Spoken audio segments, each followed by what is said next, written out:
What's going on, YouTube? Welcome to another episode of a March Madness game analysis. This is going to be game number 3 that I'm going to be talking about. Today we got the game versus North Carolina versus Michigan State.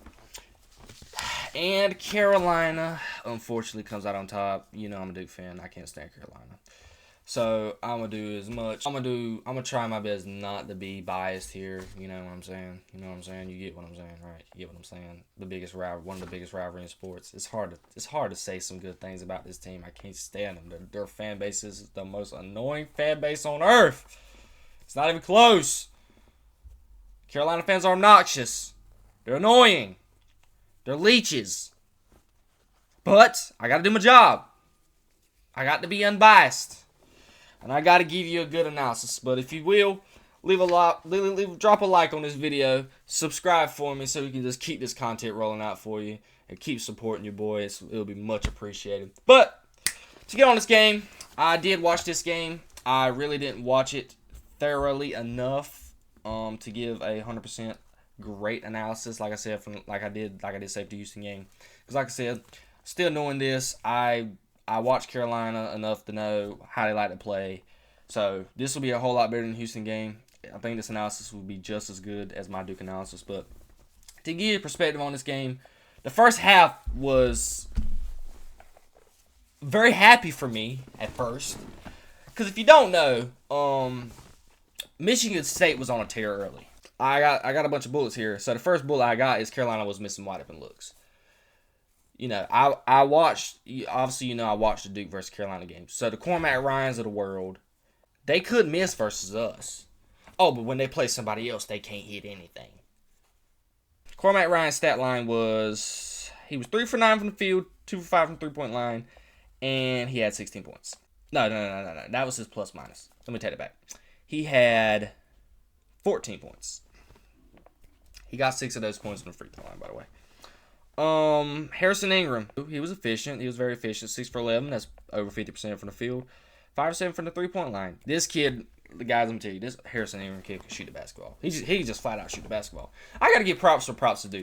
If I could root for any player on North Carolina, it is Harrison Ingram. The kid's a stud. I mean, I don't see a phase where he can't play in the league. The kid could just flat out play. He makes big shots when this need to be made.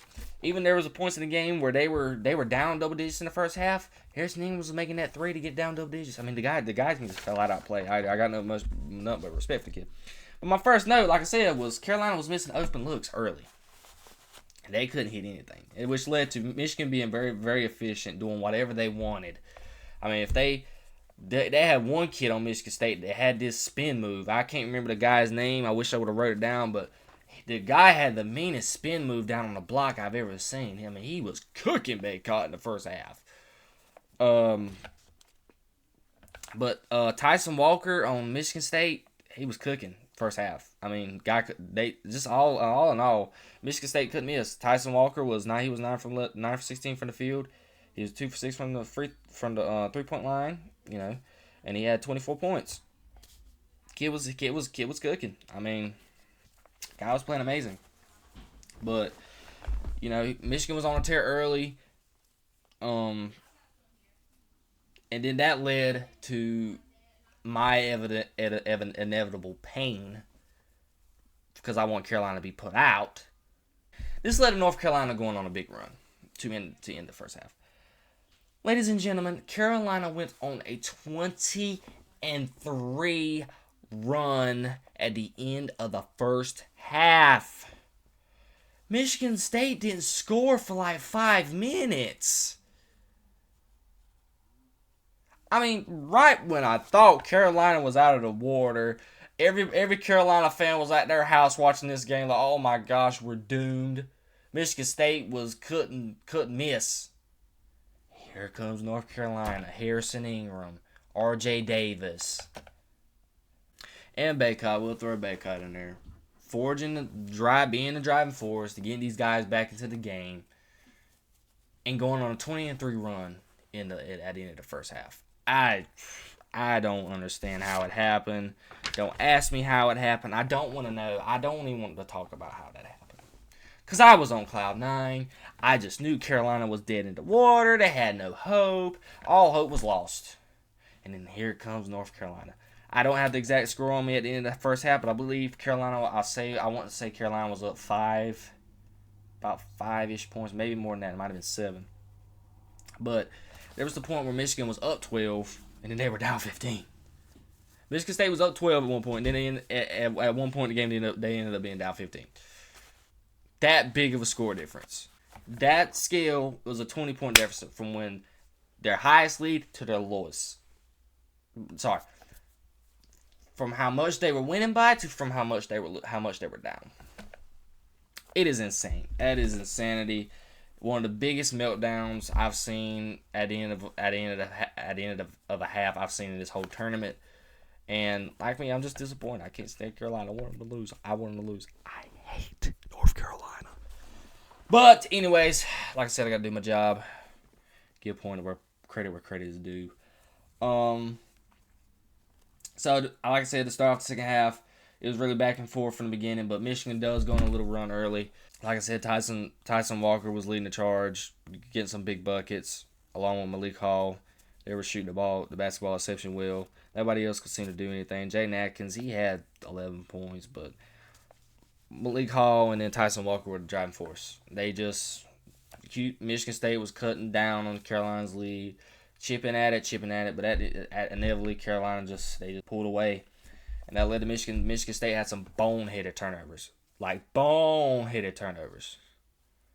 I mean, they were just turning the ball over left and right, throwing the ball out of bounds. There was this one point. I think it was point guard number 5, Trey Holloman.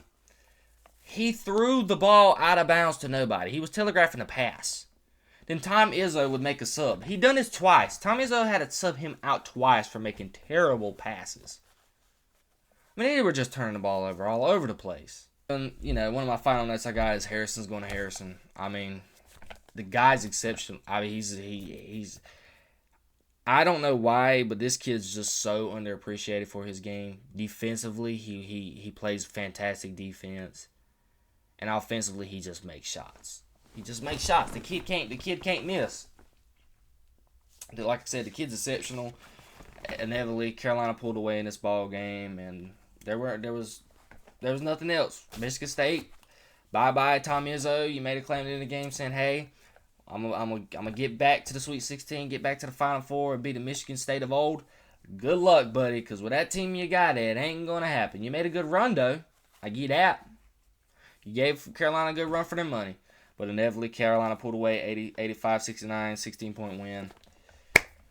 Like I said, it's heartbreaking because Michigan State at one point was up 12, and they ended up losing by 16. So that was a 28-point swing. It's unacceptable. You just can't win ball games that way. And then inevitably, I wrote down that Carolina just pulls away. R.J. Davis, Armando Bacot, and the crew. They pulled away, get a good win, get a big win against a streaky Michigan State team that a lot of analysts had losing. Carolina losing to earlier.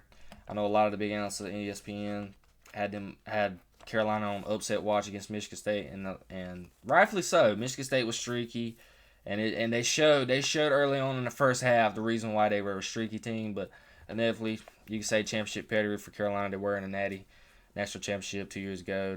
Their championship pedigree showed. Hubert Davis got the boys together in the timeout, said, "Hey, let's get back in this game, do North Carolina basketball, come back," and inevitably end up winning by 16. Big win for them, because I know for me, if I was a fan of Carolina, I was scared as crap at the beginning of that game.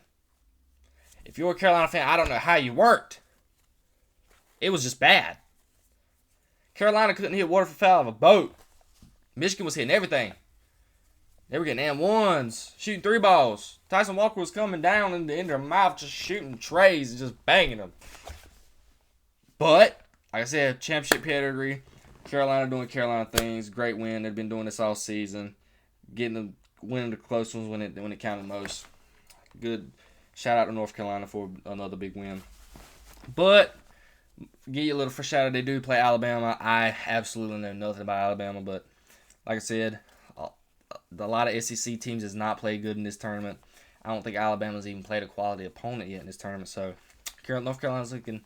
I'm predicting North Carolina to get a win against Arizona against Alabama, but I did stutter over that name, but I do have them losing to Arizona if they do get to the next round. Caleb Love. It's gonna be Caleb Love versus R.J. Davis reunion. We'll see how that goes. I think I know how it's gonna go. We'll get to that game. I'm gonna say that game for later, because don't worry, Doomsday is coming, Carolina. You can book it. Book it. Tell you right now. You call me a hater, I don't care. Your Doomsday's coming. Best believe it. But anyways, that's my analysis on the Carolina game. Big win by Carolina. And they move on to the Sweet 16 to face Alabama this weekend. Thursday. No, not this weekend. They play Thursday night at 9:30. Looking forward to watching that game. Giving you my analysis on it because, like I said, I am doing Duke and Carolina. You know, that's what I know.